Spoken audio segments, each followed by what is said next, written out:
Okay, so let's start and try to say some words about the vestibulo-ocular reflex.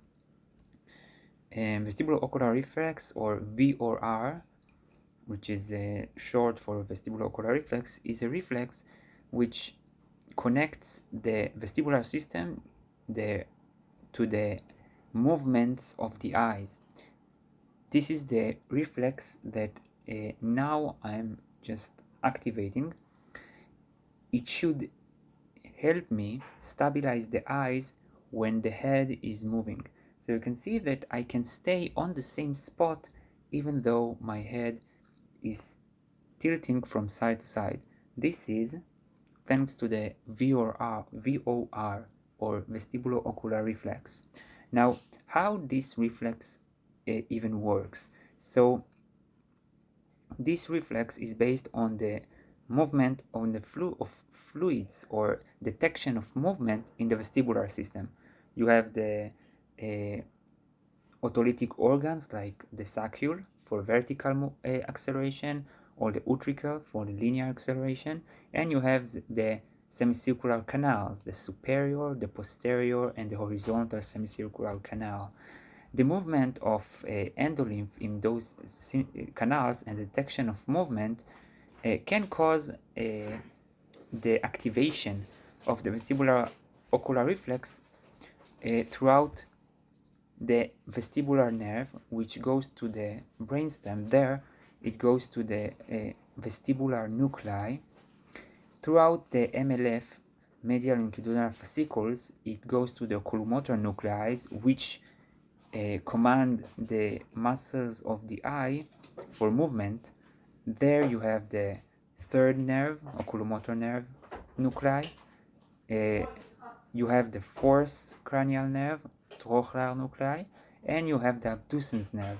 So all these nerves command and manage your eye movements. So the vestibular ocular reflex, when it detects movement throughout the labyrinth, for example from the semicircular canals, it is activated throughout the vestibular nuclei, going to the MLF, getting to the oculomotor nuclei.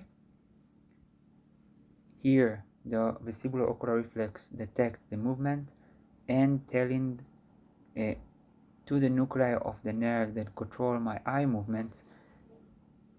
If I move to this side, it tells this one to go abduction, which is the sixth nerve, sixth cranial nerve, and to this eye to go to the adduction, to stay on the same spot. So this reflex is quite important, and we can test, for example, using a caloric reflex test, caloric stimulation test. We can test this this reflex by instilling to the ear hot and cold water.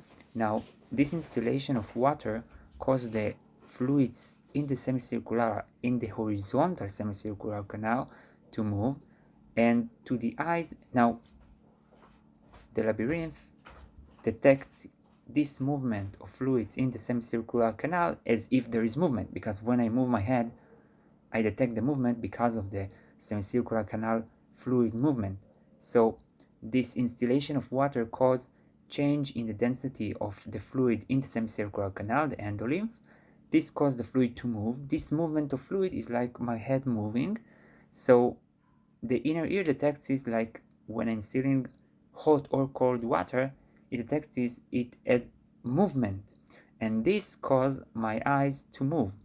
It causes nystagmus. Now, when I instill cold water, the rapid phase of the nystagmus will be to the contralateral side. For example, if I instill in this ear, the horizontal canal fluid will move, and the nystagmus will be, if it's cold water, nystagmus fast phase will be to the contralateral side.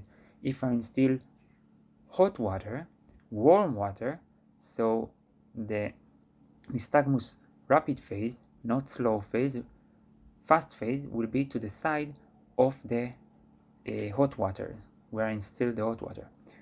And this is how I can test this reflex. Now, different pathologies, for example, vestibular neuronitis, which damage or cause inflammation of the vestibular nerve, or other pathologies that can cause damage to the vestibular nerve, vestibular schwannoma, vestibular neuronitis, labyrinthitis, and